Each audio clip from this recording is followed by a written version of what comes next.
లావణ్య వెళ్ళిపోయిన తర్వాత చంద్రం వచ్చి మంచం మీద కూర్చున్నాడు అనే కంటే కూలబడ్డాడు అనటం న్యాయం. అతను కూర్చోవటంలో చెప్పలేని నిస్పృహ ద్యోతకమవుతోంది. లావణ్య పట్ల అతను ఎన్నడూ హద్దు మీరి ప్రవర్తించలేదు. అయినా సరే లావణ్య పడుతున్న ఈ వేదనకి తను బాధ్యుడే అనిపిస్తోంది. ఏనాడో విడిపోయిన ఈ అనుబంధం మళ్ళీ ఇలా ఎందుకు ముడిపడినట్టు రోజా సంగతి ఏమీ తెలియదు, కానీ అతనికి మాత్రం ఏమీ సంతృప్తికరంగా ఆనందంగా అనిపించటం లేదు. అసలు తను పొరపాటు చేశాడు. పోలీసు అధికారులకి జైలు సూపరింటెండెంట్కు తను ఎవరిని చూడనని ఖచ్చితంగా ముందే తెలియచేసినట్లయితే బాగుండేది. దగాపడినట్టు అసంతృప్తి నిండిన కళ్ళతో లావణ్య చిన్నబోయిన ముఖం ఈ క్షణం నుంచి ఇక జీవితాంతం తనని వెంటాడుతూనే ఉంటుంది. రెండు చేతులు కుప్పిళ్లుగా నుదుట ఆనించుకుని కళ్ళు మూసుకుని కూర్చుని ఉన్న చంద్రం ఉన్నట్టుండి చందు అన్న పిలుపు వినపంచడంతో ఉలిక్కిపడి తలెత్తి చూశాడు. క్షణంసేపు అతను నిర్విన్నుడయ్యాడు. ఎదురుగా రోజా, వేణుగోపాలరావు గారు, అనంత్ ముగ్గురు నిలబడి ఉన్నారు. లావణ్యను గురించిన ఆలోచనల వరవడిలో కొట్టుకుపోతున్న తను వాళ్ళ రాకని గమనించనే లేదు. చందు, రోజా పిలుపులో అమృత జల్లు కురిసినట్టే ఉంటుంది. చంద్రం లేచి మెల్లగా కటకటాల దగ్గరికి వచ్చాడు. రోజా ముఖంలో అతని ఇంతవరకు ఎప్పుడూ ఏనాడు ఎరగని ఆశ్చర్యకరమైన సంతృప్తి కనిపిస్తోంది. చందుకి రోజా కళ్ళల్లో ఆనందం లాంటిది కళకళలాడుతుండగా తన ప్రక్కనున్న వేణుగోపాలరావు గారిని చూపించింది. ఈయన మన తండ్రి అని చెప్పాలని రోజా ప్రయత్నం, కానీ నోట్లో నుంచి మాట రావటం లేదు. చంద్రం దృష్టి రెప్పపాటుగా మాత్రమే ఆయన ముఖం మీద నిలిచింది. ఆ వెంటనే కళ్ళు క్రిందకి వాలిపోయాయి. హఠాత్తుగా అనుకోకుండా అతనికి రోజా మీద అంతులేని కోపం వచ్చింది. ఆయన్ని చూస్తుంటే తన ఆంతర్యం రోజా మనసులా పురివిప్పిన నెమలిలా ఆడటం లేదని రోజాకి తెలియడం ఎలా? ఏదో తప్పు చేశాననే భావం, సిగ్గుతో కూడిన పశ్చాత్తాపం, ఈ రెండూ తనని నెమలివేస్తున్నాయని రోజాకి చెప్పటమెలా? వచ్చేది తను ఒక్కతే రాకూడదు. వేణుగోపాలరావు గారి స్థితి విచిత్రంగా ఉంది. ఆయన నిలబడటానికి ఆధారం అన్నట్లు కటకటాల మీద చెయ్యివేసి పట్టుకున్నారు. ఆయన ముఖంలో విచిత్రమైన భావవీచికలు వేగంగా ఒకదాన్ని ఒకటి తరుముకుని పెనుగాలిలా పరుగు పెడుతున్నాయి. ఆర్తిగా ఎన్నాళ్ళ నుంచో చూడాలని రాత్రింపవళ్ళు తహతహలాడిన మనిషి కళ్ళెదుట కనిపించగా కళ్ళల్లో చూస్తున్నట్టుగా, ఆ చూస్తున్నానే అనే భావం నరనరంలో ఆనందం నింపుతున్నట్లుగా అనుభూతి చెందుతున్నారాయన. ఆయన కళ్ళు చంద్రం ముఖాన్ని, ఆ ముఖంలో ప్రతి వంపుల్ని, రేఖల్ని, ఎత్తుపల్లాల్ని సుస్పష్టంగా గమనించటానికి ఆతృత పడుతున్నాయి. ఒక్క మాటలో చెప్పాలంటే తన ప్రథమ సంతానం భూమి మీద పడగానే మొట్టమొదటిసారి తనివి తీరా చూసుకుంటున్న తల్లి మనసులా ఉంది. బాబు, ఆయన పెదవులు అస్పష్టంగా కదిలాయి. దుఃఖం, వెర్రి, ఆనందం, అంతులేని తన్మయత్వం సమపాళలో పోటీ పడుతున్న ఆ కంఠంలో శబ్దం బయటికి రాలేదు. ఆయన పక్కన నిలబడిన అనంత్ ఒక మంచి నాటకంలో అపురూపమైన ఘట్టం చూస్తున్నవాడిలా రెప్పవాల్చకుండా ఆయన్ని, చంద్రాన్ని, ఇద్దరినీ గమనిస్తున్నాడు. రోజాకి ఇంతకంటే తను కోరుకునేది ఇంకేదీ లేదు అనిపిస్తోంది. చంద్రం ఇదేమీ గమనించలేదు. క్రిందకు వాలి భూమికి అంటుకుపోయినట్టున్న అతని కళ్ళు పైకి లేవనే లేదు. ఇలా వాళ్ల ముందు ఎలాంటి భావం లేకుండా నిలబడడం చాలా ఇబ్బందిగా ఉంది. ముఖ్యంగా ఆయన సమక్షం చంద్రానికి కత్తుల బోల్లో నిలబడినట్టుగా, ముళ్ల కంప మీద కూర్చున్నట్టుగా, ఎప్పుడు ఇక్కడి నుంచి బయటపడతానా అని క్షణాలు లెక్క పెడుతున్నట్టుగా ఉంది. ఆ ఇబ్బందిని నిగ్రహించుకోవడానికి, బలవంతంగా భరించడానికి ఆధారం అన్నట్లు అతని చేతులు కటకటాల చువ్వలని గట్టిగా పట్టుకున్నాయి. కొద్దిసేపు అందరూ భాషతో ప్రమేయమే లేనట్టుగా నిలబడిపోయారు. వేణుగోపాలరావు గారి చెయ్యి మెల్లగా జరిగి కంపిస్తూ వచ్చి చంద్రం చెయ్యి మీద పడి దాన్ని గట్టిగా పట్టుకుంది. చంద్రం శరీరం జలధరించింది. చల్లగా ఉన్న ఆ చేతి స్పర్శ మృత్యువు కోరలా తగిలింది అతనికి. కొద్దిగా అప్రయత్నంగా కళ్ళు ఎత్తాడు. అతని దృష్టి తన చెయ్యిని గట్టిగా పట్టుకున్న ఆ చేతి మీద వరకు లేచి అక్కడ దాని మీద నిలిచింది. పచ్చటి చేతి మీద బలంగా నరాలు ఉప్పి కనిపిస్తున్నాయి. వార్ధక్యంలో సడలి ముడతలు పడి ఉంది చర్మం. ఆ చేతికి ఖరీదైన డైమండ్స్ పొదిగిన ఉంగరం ఉంది. చంద్రానికి ఏ నగని చూసినా దాని ఖరీదు చెప్పగల నైపుణ్యం ఉంది. అప్రయత్నంగా అతనికి తెలియకుండానే అది చాలా అపురూపమైన వజ్రాలు గల ఉంగరమని మనసు అంచనా వేసింది. దాని కాంతులు మిలమిల్లాడుతూ తలుకులు ఎనుతున్నాయి. బాబు, వేణుగోపాలరావు గారి స్వరం తడబాటుగా వినిపించింది. మీ జీవితాలు ఇలా భాగ్యంగా తయారవటానికి కారణం నేను. చిన్నవాళ్ళని పెద్దవాళ్ళు క్షమించమని అడగటం శుభప్రదం కాదు. కానీ నేను మీ పట్ల అలక్ష్యంతో కానీ అయిష్టంతో కానీ అన్యాయం చెయ్యలేదు. నేను రాసిన ఒక ఉత్తరం మీ అమ్మకి అంది ఉంటే మనం ఇలా విడిపోవటం జరిగి ఉండేది కాదు. విధి చేతుల్లో ఇలా కీలుబొమ్మల్లా అయ్యేవాళ్ళం కాదు. మిమ్మల్ని పోగొట్టుకున్నానని, మీకు దూరమైనానని తెలిసిన క్షణం నుంచి నేను జీవన్మృతుల్లా బతికాను. ఇన్నాళ్ళు నాకింత భారంగా గడిచాయి. మీ జ్ఞాపకాలు, మిమ్మల్ని గురించి ఆలోచనలు నన్ను ఎంత వేధిస్తున్నాయో మీకు తెలియదు. మిమ్మల్ని ఇలా తిరిగి కలుసుకుంటానని కానీ, నా మనసులో వేదన మీకు నోరు విప్పి చెప్పే అదృష్టం నాకు కలుగుతుందని కానీ నేను అనుకోలేదు. బహుశా ఈ భాగ్యం కోసమే నేను ఇలా మొండిగా బ్రతికానేమో. నాయనా చందు, జరిగినవన్నీ మర్చిపో. నీతో పాటు నేను కూడా పునర్జన్మ ఎత్తుతాను. నీకు సాధ్యమైనంత వరకు శిక్ష తగ్గించేలా విజయ్ ఎన్నో ప్రయత్నాలు చేస్తున్నాడు. నువ్వెక్కడ, ఏ ఊరు జైల్లో ఉంటే నేను, రోజా కూడా అక్కడే ఉంటాము. దుఃఖంతో, కష్టాలతో ఉన్న వాళ్ళకి కాలం దీర్ఘంగా, భారంగా ఉంటుంది. ఆనందంగా ఉన్నప్పుడు రెక్కల గుర్రంలా పరిగెడుతుంది. దగ్గరగా ఉంటూ, తరచుగా నిన్ను చూసుకుంటూ గడవగలిగితే నేను సంవత్సరాలు రోజుల్లా గడపగలను. నువ్వు తిరిగి రాగానే మనందరం కలిసి కొత్త జీవితం ప్రారంభిద్దాం. నువ్వు మామూలుగా మాలో ఒకటిగా మనుగడ గడుపుతూ ఉంటే అప్పుడు నిశ్చింతగా నీ చేతుల్లో ప్రాణాలు వదులుతాను. చందు, మీకింత ఘోరమైన అన్యాయం చేశాడని అనుకుంటున్నా మీ తండ్రి చీమకు కూడా అపకారం చెయ్యని వాడని నువ్వు తెలుసుకోవాలి. ఆ క్షణం నా కళ్ళారా చూడాలి. దానికోసం, మీ రాక కోసం నేను బ్రతుకుతాను. ఎదురు చూస్తూ కాలం గడుపుతాను. ఆయన చెయ్యి చంద్రం చేతి మీద గట్టిగా బిగుసుకుంది. రోజా మెల్లగా చెయ్యి చాచి ఆయన చేతి మీద ఆనిస్తూ మృదువుగా అంది, మీరు ఆవేశపడుతున్నారు. ఆవేశమా? కాదు తల్లి, కాదు. ఇది ఆవేశం కాదు, కానే కాదు. ఆనందం. చెప్పలేనంత ఆనందంగా ఉంది. ఎప్పుడు ఏ తండ్రి పొందనంత ఆనందంగా ఉంది, గర్వంగా ఉంది. వేణుగోపాలరావు గారు ఆవేశం లేదంటూనే ఆవేశంతో చంద్రం, రోజా ఇద్దరి చేతులు చెయ్యిల్లోకి తీసుకుని నుదురుకి చెంపలకి తాకిచ్చుకున్నారు. హఠాత్తుగా ఆయన ఆనందం దుఃఖపు వెల్లువలా మారింది. ఒక్కటే బాధ, ఈ సమయంలో మీ అమ్మ కూడా ఉంటే నాకు నిష్కృతి లభించేది, నా ఆనందం సంపూర్ణమయ్యేది. రోజా ఆయన పరిస్థితి గమనించింది. ఆయన చెయ్యి మీద ఆసరా ఇస్తున్నట్టు గట్టిగా పట్టుకుంది. అక్కడికి దూరంగా నిలబడి ఉన్న డాక్టర్ ఆదుర్దాగా దగ్గరికి వచ్చాడు. వేణుగోపాలరావు గారికి ఆయాసంతో మాట రావట్లేదు. అయినా ఏదేదో చంద్రానికి చెప్పడానికి ఉద్యుక్తులవుతూనే ఉన్నారు. డాక్టర్ ఆయన్ని పట్టుకుంటూ, సూపరింటెండెంట్ గారు, టైం అయిపోయింది అంటున్నారు, ఇక వెళదాం పదండి అన్నాడు. ఆగండి డాక్టర్, ఇంకొకసారి చూసుకోనివ్వండి. ఆయన డాక్టర్ చేతులు తీసేసి కటకటాల దగ్గరికి వచ్చారు. వాటిలో నుంచి చెయ్యి జొనిపి చంద్రం బుగ్గలు తడిమారు. ప్రేమగా జుట్టు నిమిరారు. ఆయన చేస్తున్న ఈ చేష్టలకి అనంత్, డాక్టరు ఇద్దరు ముఖాలు చూసుకున్నారు. రోజా డాక్టర్ గారి కరుసైగలు గమనించి, ఇక వెళదాం రండి, మళ్ళీ రేపు ఉదయం వద్దామంది. వస్తానమ్మా, వచ్చేస్తున్నా, ఇదిగో ఒక్క నిమిషం. ఆయన కటకటాల్లో నుంచి చెయ్యి అవతలికి తీశాడు. ఆ తీయడంలో చేతికున్న వజ్రపు ఉంగరం తళుక్కుమంది. అది చూడగానే ఆగిపోయారు. వెంటనే అది వేలు నుంచి తీసి చంద్రం చేయి పట్టుకుని అతని వేలికి తొడిగారు. డాక్టర్ ఆ తర్వాత ఆయన్ని ఉండనివ్వలేదు. అప్పటికే అక్కడికి జైలు సూపరింటెండెంట్ కూడా వచ్చారు. డాక్టర్, అనంత్ ఇద్దరూ బలవంతంగా ఆయన్ని చెరో పక్కా పట్టుకుని దాదాపు మోసిపోయినట్లుగా అవతలికి తీసుకువెళ్లారు. యమదూతలు బలవంతంగా ప్రాణాల్ని పట్టుకుని లాక్కు వెళ్తుంటే ఒక్కసారి తన మృత శరీరాన్ని ఆప్యాయంగా చూసుకుంటున్న జీవిలా ఆయన వెనక్కి తల తిప్పి చంద్రం వైపు చూస్తూ ఏదో అంటూనే ఉన్నారు. చంద్రం కటకటాలు పట్టుకుని బలవంతంగా తీసుకెళ్లబోపడుతున్న ఆయన వైపే చూస్తూ ఉండిపోయారు. అతని మనస్థితి విచిత్రంగా ఉంది. ఏనాడు ఎప్పుడూ ఎరగని తన మీద ఆయనకి హఠాత్తుగా ఇంత ప్రేమ పెళ్ళుపికి రావటం అతనికి విచిత్రంగా ఉంది. ఒక్కసారి అలా హఠాత్తుగా ఎలా వచ్చేస్తుంది? ఇదే ప్రేమ ఆయన తన తండ్రి అని తెలిసినప్పుడు తనకి రాలేదే? చందు, రోజా పిలిచింది. దూరంగా చూస్తున్న చంద్రం కళ్ళు రోజా వైపు మళ్ళాయి. రోజా కళ్ళల్లో అతను ఇంతవరకు ఎన్నడూ చూడని ప్రశాంతత కనిపిస్తోంది. నేను చెప్పలేదు, నువ్వు పట్టుబడితే అంతా సవ్యంగా జరిగిపోతుందని అంది. చంద్రం నవ్వాడు. అదే నవ్వు.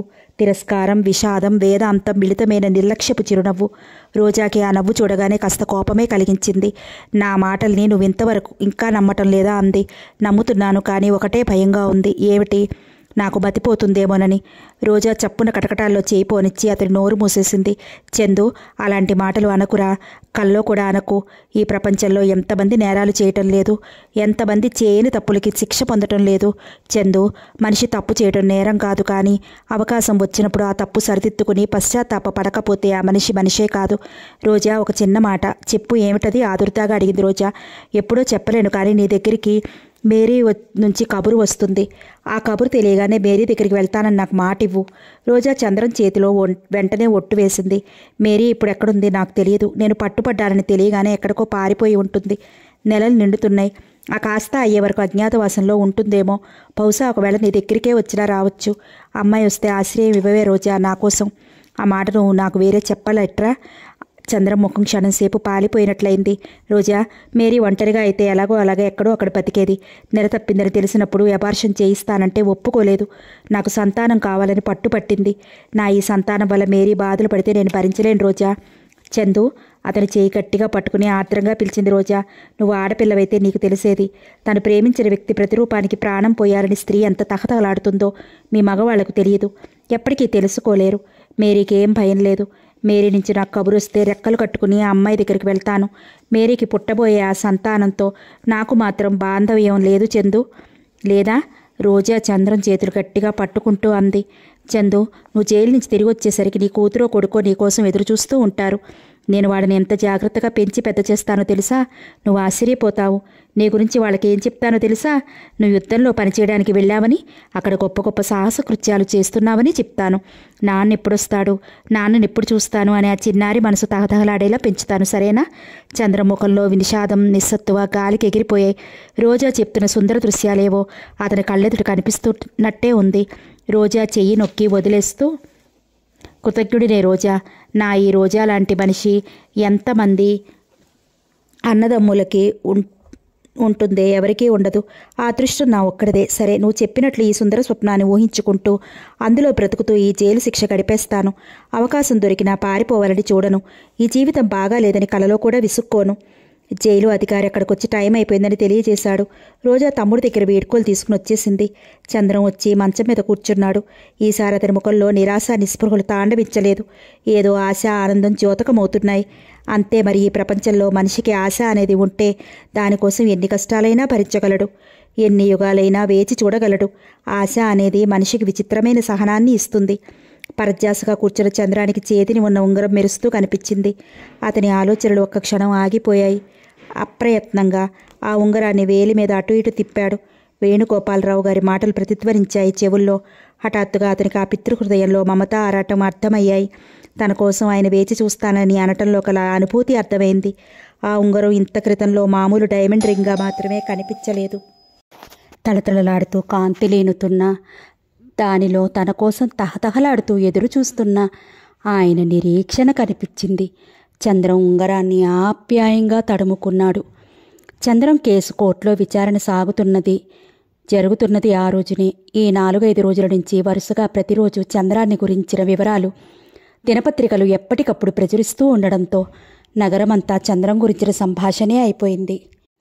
చంద్రాన్ని చూడాలని కొంతమంది, అతనికి ఏ శిక్ష విధిస్తారో తెలుసుకోవాలని కొంతమంది, మొత్తానికి చాలామంది కోర్టులో కిటకిటలాడుతూ కూర్చున్నారు. వాళ్లలో చాలామంది విద్యార్థులు, సగం పైగా నిరుద్యోగులు ఉన్నారు. తమ తరానికి ప్రతినిధిలా ఉన్న ఇతని భవిష్యత్తును గురించిన తీర్పు ఎలా ఉంటుందోనని అందరి మనసుల్లో ఆసక్తి, ఉద్రేకం గూడు కట్టుకుని ఉన్నాయి. చంద్రం చేసిన నేరాలన్నీ ఒప్పుకోవటం, కేసు క్లుప్తంగా త్వరగా ముగిసింది.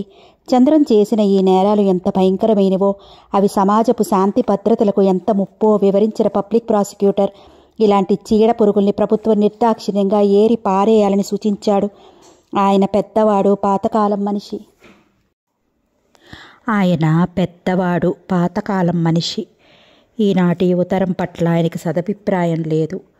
వీళ్ళు ఎందుకో పనికిరాని వాళ్ళని, క్రమశిక్షణ లేని వాళ్ళని, పని పాట లేకుండా తిని తిరగమంటే తిరిగే దొరబాబులని ఆయన నమ్మకం.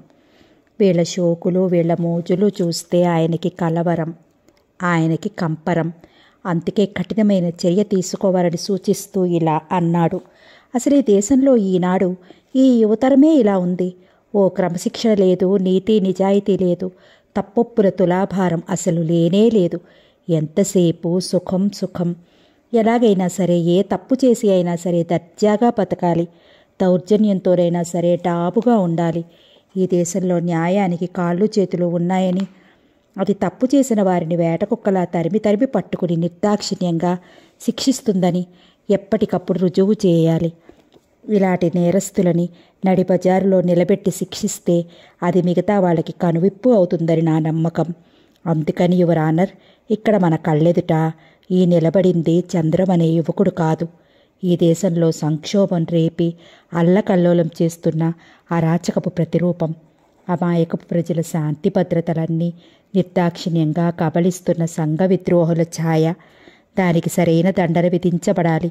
ఈ వ్యక్తికి పడిన శిక్ష ఇలాంటి మిగతా వాళ్ల గుండెల్లో అతటు కలిగించాలి, వెరపు పుట్టించాలి.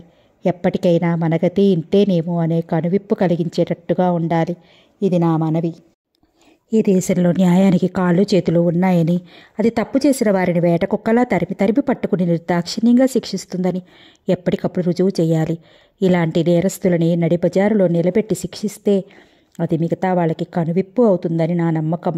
అందుకని యువర్ ఆనర్, ఇక్కడ మన కళ్ళెదుట ఈ నిలబడింది చంద్రం అనే యువకుడు కాదు, ఈ దేశంలో సంక్షోభం రేపి అల్లకల్లోలం చేస్తున్న అరాచకపు ప్రతిరూపం. అమాయకపు ప్రజల శాంతి భద్రతలన్నీ నిర్దాక్షిణ్యంగా కంపలిస్తున్న సంఘ విద్రోహుల ఛాయ. దానికి సరైన దండన విధించబడాలి. ఈ వ్యక్తికి పడిన శిక్ష ఇలాంటి మిగతా వాళ్ల గుండెల్లో అదటు కలిగించాలి, వెరపు పుట్టించాలి. ఎప్పటికైనా మనగతే ఇంతేనేమో అనే కనువిప్పు కలిగించేటట్టుగా ఉండాలి. ఇది నా మనవి. అక్కడ కూర్చున్న పెద్దలందరికీ ఈ మాటలు సబబుగానే తోచాయి. చంద్రం ముఖం పాలిపోగా తలదించుకుని నిలబడ్డాడు. రోజా, అనంత్ ఇద్దరూ విజయ్ వైపు ఆదుర్దాగా చూడసాగారు. వేణుగోపాలరావు గారి చెవులు పబ్లిక్ ప్రాసిక్యూటర్ మాటలు వింటున్నా ఆయన చూపులు చంద్రం మూర్తిని హత్తుకుపోయి ఉన్నాయి. ఆ ముఖాన్ని, ఆ విగ్రహాన్ని ఎంతసేపు చూసినా ఆయనకి తనివి తీరటం లేదు. వెనుక బెంచీలో కూర్చున్న వాళ్ళల్లో కలవరం రేగింది. కుసకుసలు ప్రారంభమయ్యాయి. వదిలిపెట్టరేమో, ఉరిశిక్ష పడుతుందేమో అనే వాదనలు ప్రారంభమయ్యాయి. విజయ్ లేచాడు. చంద్రం తరఫున న్యాయవాదిగా అతను వాదన ప్రారంభించాడు. అతని కంఠం మృదు గంభీరంగా మెల్లగా మొదలైంది. తర్వాత రాను రాను ఆవేశంతో పదునెక్కింది. కోర్టులో అంతటా చీమ చిటుక్కుమన్నా వినిపించేటంత నిశ్శబ్దంగా అయిపోయింది. అందరూ ఆసక్తిగా, శ్రద్ధగా విజయ్ వాదన వినసాగారు. విజయ్ అంటున్నాడు, యువర్ ఆనర్, గౌరవనీయులైన ప్రాసిక్యూటర్ చెప్పినట్లు ఈనాటి యువతరం విచ్చలవిడిగా ప్రవర్తిస్తోంది. నిజమే, హద్దు అదుపు లేకుండా దౌర్జన్య చర్యలకు దిగుతోంది. నిజమే, ఒప్పుకుంటున్నాను. కానీ దీనికి కారణం ఏమిటి? ఎవరు బాధ్యులు? ఉదాహరణకి ఈ ముద్దాయి లాంటి యువకుడే ఉన్నాడు. ఇతను తెలివి తక్కువవాడా? కాదు. అసమర్థుడా? కాదు. పోనీ సోమరిపోతా? కానే కాడు. ఉన్నది కాస్తో కూస్తో పెట్టి చదువుకున్నాడు. మంచి మార్కులతోనే పాస్ అయ్యాడు. కాలేజీ చదువుకి ఆర్థిక స్థితి అందలేదు. చదువు మానేశాడు. ఉద్యోగం కోసం ప్రయత్నించాడు. దొరకలేదు. భవిష్యత్తు మీద గంపెడంత ఆశతో అవకాశం దొరికితే రాత్రింబవళ్ళు లక్ష్య పెట్టకుండా శ్రమ పడడానికి సిద్ధంగా ఉన్న ఇలాంటి వాళ్ళకి కళ్ళెదుట నిలిచేదేమిటి? ఎప్పటికీ చేతికి అందక మృగతృష్ణలా ఆశ పెడుతూ, కవ్విస్తూ, ముందుకు రమ్మనమని పరుగు పెట్టిస్తూ, వెక్కిరిస్తూ ఉండే నిరుద్యోగం, భావి జీవితం గురించిన అస్థిరత్వం, విద్యార్థి దశలో జీవితం పట్ల వీరు ఏర్పరచుకున్న కలలు కళ్ళలుగానే తేలిపోతున్నాయి. నీతి గురించి, నిజాయితీ గురించి నేర్చుకున్నదంతా ఒట్టి ఉపన్యాసాల్లో మాత్రమే మిగిలిపోతోంది. ఎక్కడికక్కడే మోసం, ఎక్కడికక్కడే స్వార్థం. దాంతో వీళ్ళ నమ్మకాలు నాశనం అవుతున్నాయి. అప్పుడు ఏం చేస్తారు? చేసుకోవటానికి ఉద్యోగం ఉండదు, తినటానికి తిండి ఉండదు, ఇంట్లో బయట ఎందుకు పనికిరాని వాడివి అనే ముద్రపడటం మొదలు పెడుతుంది. దాంతో అయ్యో ఏం చెయ్యలేకపోతున్నానే అనే అశాంతి మొదలవుతుంది. అది రాను రాను సాటి వాళ్ల మీద అక్కసుగా మారుతుంది. జీవితంలో ఓడిపోయాననే కసి వీడని రాక్షసుల్లా మారుస్తుంది. తన భవిష్యత్తు కోసం ఏమీ చెయ్యలేకపోయిన ఈ ప్రభుత్వం మీద దౌర్జన్యం సాగించాలనే ఆవేశం ఏర్పడుతుంది. దానితో మొదలవుతుంది హింస. ఆశలు, నమ్మకాలు వమ్మైపోయిన ఈ నిర్భాగ్యులు బలవంతంగా చావలేక స్వార్థపరులైన కొంతమంది పెద్ద మనుషుల చేతిలో జూదపు పావుల్లా మారుతున్నారు. న్యాయ విచక్షణ గాలికి వదిలేసి నా బాగు నాకు చాలు అనే స్వార్థానికి దిగుతున్నారు. పరోక్షంగా వీళ్ల పతనానికి కారణమైన ఈ ప్రభుత్వమే మళ్లీ వీళ్ళని సంఘ విద్రోహులు, చీడ పురుగులను చేదరించుకుంటోంది. కాస్త జాగ్రత్తగా ఆలోచిస్తే ఈ దౌర్జన్యం, హింస చేస్తున్నట్లు మన కళ్ళెదుట కనపడుతున్నా వీళ్ళు కేవలం తోలు బొమ్మలని, వీళ్ళని ఆడిచ్చే దారాలు తెర వెనుక వేరే వాళ్ళ చేతుల్లో ఉన్నాయని అందరికీ తెలుసు. యువర్ ఆనర్, గౌరవనీయులైన పబ్లిక్ ప్రాసిక్యూటర్ గారు ఈ దేశంలో న్యాయానికి కాళ్ళు చేతులు ఉన్నాయని, అది నేరం చేసిన వాడిని తరిమి పట్టుకోగలదని రుజువు చేస్తుంటారు. అదే నిజమైతే మీరు పట్టుకోవలసింది జీవితం చేత, అదృష్టం చేత వంచబడిన ఈ అమాయకుల్ని కాదు, వాళ్ళ వెనుక అజ్ఞాతంగా దాక్కున్న స్వలాభాపేక్ష పరుల్ని. స్వార్థం, అత్యాశ, ఉచ్ఛ్వాస నిశ్వాసాలుగా బ్రతుకుతున్న లంబోదరుల్ని. నిజంగా ఈ న్యాయానికి ధైర్యం ఉంటే, దీని చేతులకి కాళ్ళకి జవసత్వాలు ఉంటే ఈ అసలైన సూత్రధారుల్ని పట్టుకోమనండి, నడిబజారులో నిలబెట్టి చిత్రహింస చెయ్యమనండి. అంతేగాని ఒకరు చేసిన నేరానికి ఇంకొకరిని శిక్షించడం న్యాయం కాదు. పొట్టగడవక ఆకలి తీర్చుకోవడం కోసం, బలవంతంగా చావలేక బ్రతకడం కోసం వాళ్ళ చేతుల్లో కీలుబొమ్మలుగా మారిన ఈ అమాయకుల్ని దోషులుగా బహిష్కరించటం, దూషించటం సబబు కాదు. యువర్ ఆనర్, గౌరవనీయులైన పబ్లిక్ ప్రాసిక్యూటర్ చెప్పినట్లు మన కళ్ళెదుట కనిపిస్తున్న ఈ ముద్దాయి అరాచకానికి ప్రతిరూపం కానే కాదు. ఈ దేశంలో నిరుద్యోగపు మహాగ్నికి సమిదల్లా ఆహుతి అయిపోతున్న వేలాది మంది యువతులకి ఒక ఉదాహరణ. యువర్ ఆనర్, ఈ దేశంలో ఈ చంద్రం లాంటి యువకులు వేలు లక్షలు ఉన్నారు. అనేక కారణాల వల్ల వీళ్ళు సరైన గుర్తింపు లేక మరుగున పడ్డ మాణిక్యాల్లా మట్టి పాలవుతున్నారు. నిరాశతో నిస్పృహతో కృంగిపోతున్న యువతరంగం ఏ దేశమూ బాగుపడదు, ఏ జాతి ఔన్నత్యమూ పెరగదు. వీళ్లలో దావానలంలా వ్యాపిస్తోన్న ఈ అసంతృప్తిని అలక్ష్యం చెయ్యడం అనేది మంచిది కాదు. బాధ్యత గల పెద్దలందరూ స్వార్థ ప్రయోజనాల ప్రలోభంలో పడి దీన్ని విస్మరిస్తే ఇది ఒక ప్రవాహంలా మారి ఏరులై వరదలై ప్రభుత్వాన్ని, చివరికి ఈ న్యాయాన్ని ముంచివేసే ప్రమాదం రావచ్చు. ఆ తర్వాత విజయ్ నోటి నుంచి వచ్చిన మాటలు ఎవరికీ వినిపించలేదు. వెనుక వరుసల్లో కిక్కిరిసి కూర్చుని ఉన్న నిరుద్యోగులు, విద్యార్థులైన యువకులు మిన్ను ముట్టేటట్టు కరతాళ ధ్వనులు చేశారు. క్షణంసేపు ఆ ప్రదేశమంతా ధ్వనితో ప్రతిధ్వనించిపోయింది. విజయ్ని ప్రశంసిస్తున్నట్టుగా, అభినందిస్తున్నట్లుగా మెచ్చుకోలుగా కేకలు వినిపించాయి. ఎంతో ప్రయత్నం మీద చప్పట్లు ఆగాయి. విజయ్ మళ్ళీ మొదలు పెట్టాడు. యువర్ ఆనర్, కాబట్టి ముద్దాయి చేసిన నేరం కూలంకషంగా పరిశీలించి అది ఎందుకు జరిగింది, ఎలా జరిగింది, జరిగిన దానిలో ఇతనికి ఎంతవరకు బాధ్యత ఉంది అన్న విషయం గుర్తించి ఇతనికి శిక్ష ఇవ్వవలసినదిగా మనవి చేస్తున్నానంటూ ముగించాడు. టైం అవడంతో న్యాయాధిపతి, జ్యూరీ సభ్యులు లేచి లోపలికి వెళ్లారు. తోటి లాయర్లు విజయ్ని చుట్టుముట్టారు. అనంత రోజా, వేణుగోపాలరావు గారు గుండెలు బిగపట్టి వేచి చూడసాగారు. చంద్రం దించిన తల ఎత్తలేదు. అతని గుండెల్లో విచిత్రమైన వైరాగ్యం, నిర్లిప్తత పేరుకుని ఉంది. చాలాసేపైన తరువాత న్యాయాధిపతి తిరిగి వచ్చారు. జ్యూరీ సభ్యులు వచ్చి వారి వారి ఆసనాలు అలంకరించారు. చంద్రాన్ని గురించిన తీర్పు కోసం అందరూ ఆసక్తిగా, ఆతురతగా వేచి చూడసాగారు. న్యాయాధిపతి ఈ కేసును గురించి వివరిస్తూ దాని మీద తన అభిప్రాయం కూడా వివరించి చివరి నిర్ణయం తీర్పుగా ఇలా చదివి వినిపించారు. చంద్రం అనే పేరు గల ఈ ముద్దాయి ప్రస్తుతం మంచివాడని, పరిస్థితుల ప్రాబల్యం వల్ల విషవిలయంలో చిక్కడి ఈ నేరాలు చేయటానికి కారణమయ్యాడని గుర్తించడం జరిగింది. తెలిసి చేసినా తెలియక చేసినా అతని వల్ల జరిగిన ఏ అపరాధానికి న్యాయం చట్టరీత్యా 8 సంవత్సరాలు కఠినమైన శిక్ష విధించడమైనది.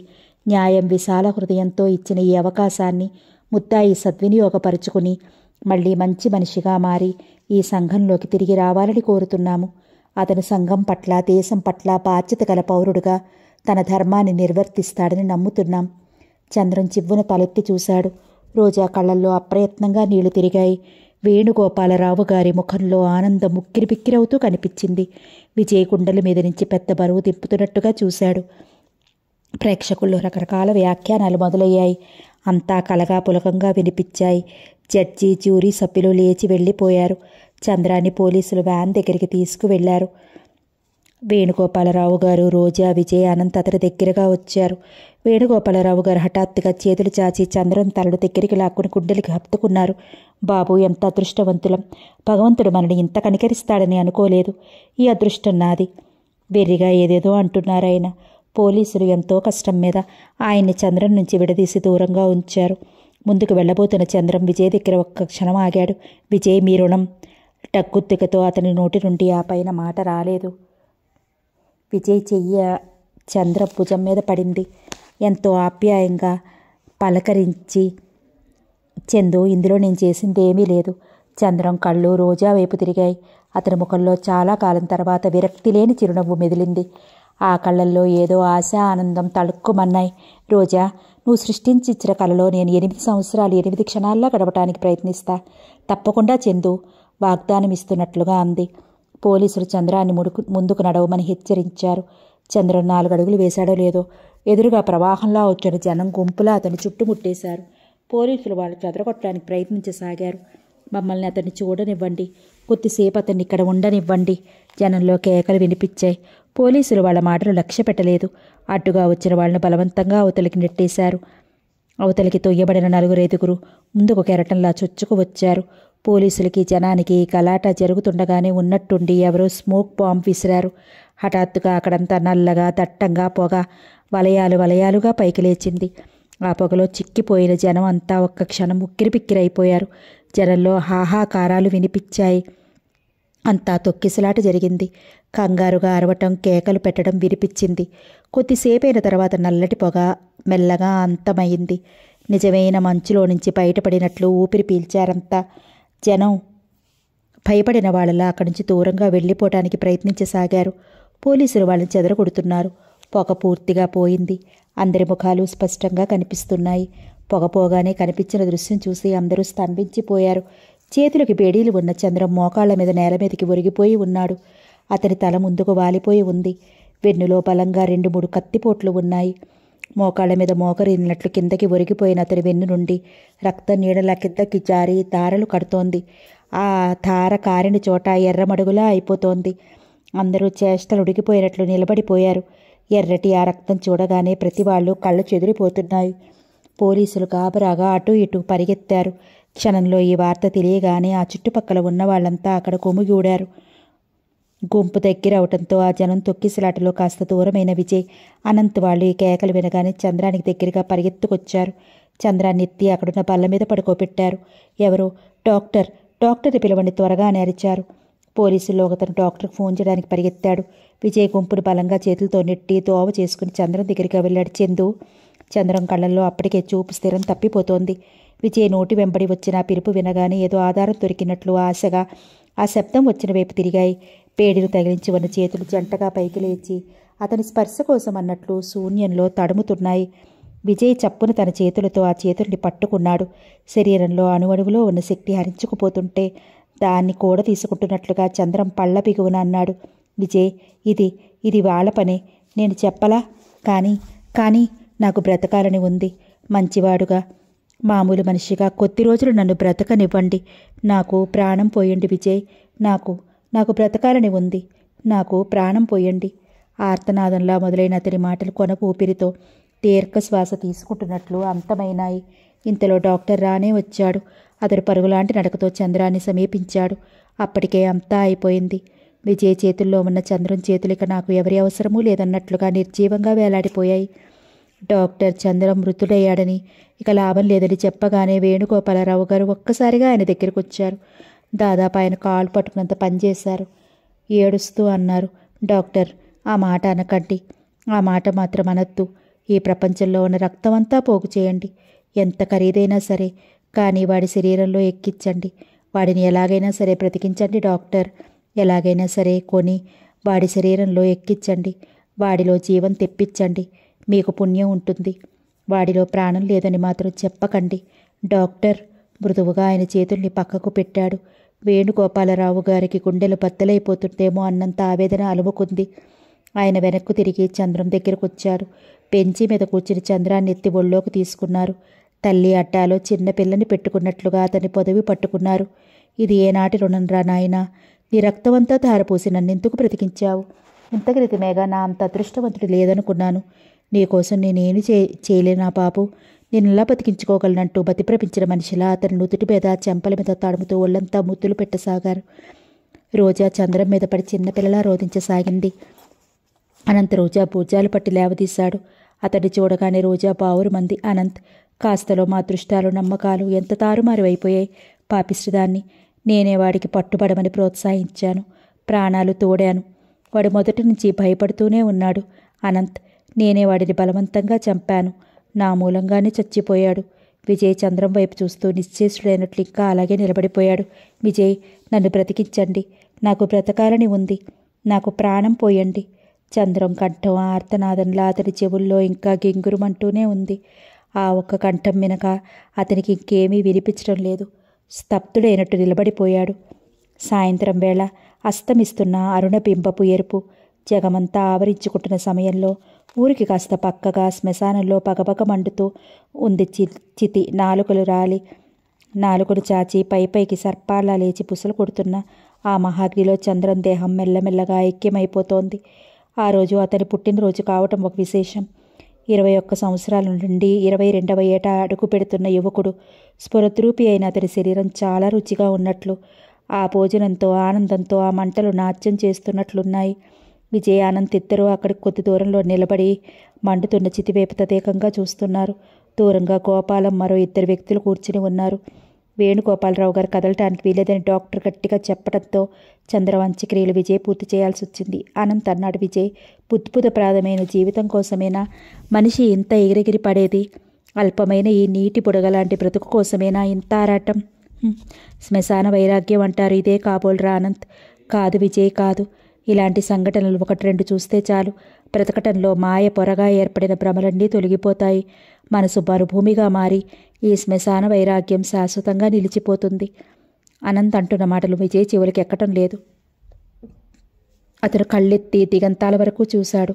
విశాలంగా ఉన్న ఈ ఆకాశం, ఎంతో పెద్దదిగా ఉన్న ఈ భూమి, ఈ రెండింటికి మధ్య ఉన్న శూన్యం అతను మొదటిసారిగా గమనిస్తున్నట్లుగా ఉంది. అంతా ఎరుపు, రక్తవర్ణం. జగమంతా చంద్రం రక్తంలోని ఎరుపు ఆవరించుకున్నట్టుగా ఉంది. అక్కడ ఉన్న 2-3 తుమ్మ చెట్లు, వాటి మీద పడుతున్న సూర్యకాంతి, చంద్రం శరీరంలో నుంచి కారిన రక్తం అక్కడక్కడ అద్దినట్టుగా ఉంది.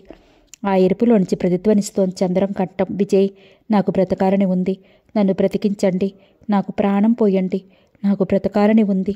నాకు బ్రతకాలని ఉంది. చంద్రం కంఠం అరుస్తూ ప్రతిధ్వనిస్తూ దిగంతాల వరకు సాగిపోతున్నట్టుగా ఉంది. ఈ కంఠం ఒక్క చంద్రానిదేనా? కాదు. ఇలాంటి నిర్భాగ్యులు ఇంకెంతమందో. అందరూ కలిసి ఆక్రోశిస్తున్నట్లుగా ఉంది. మాకు బ్రతకాలని ఉంది. మాకు బ్రతకాలని ఉంది. విజయ్ చెవులు చిల్లులు పట్టట్టుగా అనిపించసాగే. విజయ్, అంతా అయిపోయింది, ఇక వెళదాం పదా. అనంత్ అతను మోచేయి తాకుతూ అన్నాడు. రాత్రి పొద్దుపోయిన తర్వాత ఇంటికి వచ్చాడు విజయ్. ఇల్లంతా నిశ్శబ్దంగా ఉంది. ఈ నిశ్శబ్దం భయంకరంగా దిగులు పుట్టించేటట్టుగా ఉంది. స్నానం అది చేసిన తర్వాత విజయ్ వేణుగోపాలరావు గారి గదిలోకి వచ్చాడు. చంద్రం పోయిన క్షణంలో ఆయన ప్రదర్శించిన చేష్టలకి అందరూ ఆయనకు మతిపోతుందనే అనుకున్నారు. కానీ చిత్రంగా అలాంటిది ఏమీ జరగలేదు. 2 గంటల తర్వాత ఆయన మామూలు మనిషి అయిపోయారు. ఆయన ఆవరించుకున్న మౌనంలో ఒక విధమైన ప్రశాంతత, వైరాగ్యం స్పష్టంగా కనిపిస్తున్నాయి. విజయ్ ఆయన గదిలోకి వచ్చేసరికి ఆయన పడకుర్చీలో పడుకుని ఉన్నారు. అంతా అయిందా విజయ్? చివరి వరకు ఉండి వచ్చారా? విజయ్ అవునన్నట్లు తల ఊపాడు. ఆయన గుండెల్ని చీల్చుకు వచ్చినట్టుగా వచ్చింది నిట్టూర్పు. విజయ్ ఆయన దగ్గరగా వచ్చి జేబులో నుండి ఒకటి తీసి ఇస్తూ ఇదిగో అన్నాడు. ఏమిటది అన్నారాయన. విజయ్ ఉంగరం తీసి ఆయన చేతిలో పెట్టాడు. క్షణంసేపు ఆయన ఆ డైమండ్ రింగ్ వైపు వెర్రివాళ్లా చూస్తూ కూర్చుండిపోయాడు. ఆ తర్వాత లేచి కిటికీ దగ్గరగా వెళ్ళి కిటికీలో నుంచి బలమంతా ఉపయోగించినట్టు విసురుగా దూరంగా విసిరేశారు. విజయ్ తెల్లబోయినట్లు నిలబడ్డాడు. కిటికీ దగ్గర నుంచి వచ్చి కుర్చీలో నిస్సత్తుగా కూలబడుతున్న ఆయన పళ్ళ బిగువనన్నట్లుగా అన్నారు. విజయ్, సాధ్యమైనంత తొందరలో నన్ను ఇక్కడి నుంచి పంపించేసేయ్. వీలైనంత వేగంగా నా ప్రయాణానికి ఏర్పాటు చూడు. ఆయన తర్వాత ఇంకేమీ మాట్లాడలేదు. కళ్ళు మూసుకుని కుర్చీలో వెనక్కి వాలి పడుకున్నారు. విజయ్ కొద్దిసేపు అయిన తర్వాత నిశ్శబ్దంగా తలుపులు చేరవేసి అక్కడి నుంచి యువతలకు వచ్చేశారు. వేణుగోపాలరావు గారి గదిలో నుంచి యువతలకు వచ్చేటప్పటికి విజయ్కి ఆ పక్క గదిలో నుంచి అనంత్ స్వరం వినిపించింది. ప్రతిమలాడుతున్నట్టుగా, లాలిస్తున్నట్టుగా అంటున్నాడు అనంత్. రోజా, నా తల్లివి కదా, ఊరుకో ఊరుకో. నువ్విలా నిన్ను నువ్వు చిత్రహింస చేసుకున్నందువల్ల ప్రయోజనం లేదు. ఏది ఎలా జరగాలని ఉంటే అలా జరుగుతుంది. మన చేతుల్లో ఏదీ లేదు. ఈ బ్రతుకంతా భ్రమ, ఒట్టి నటన రోజా, నటన అంతే. విజయ్ అక్కడి నుంచి కదిలి ముందుకు వచ్చేశాడు.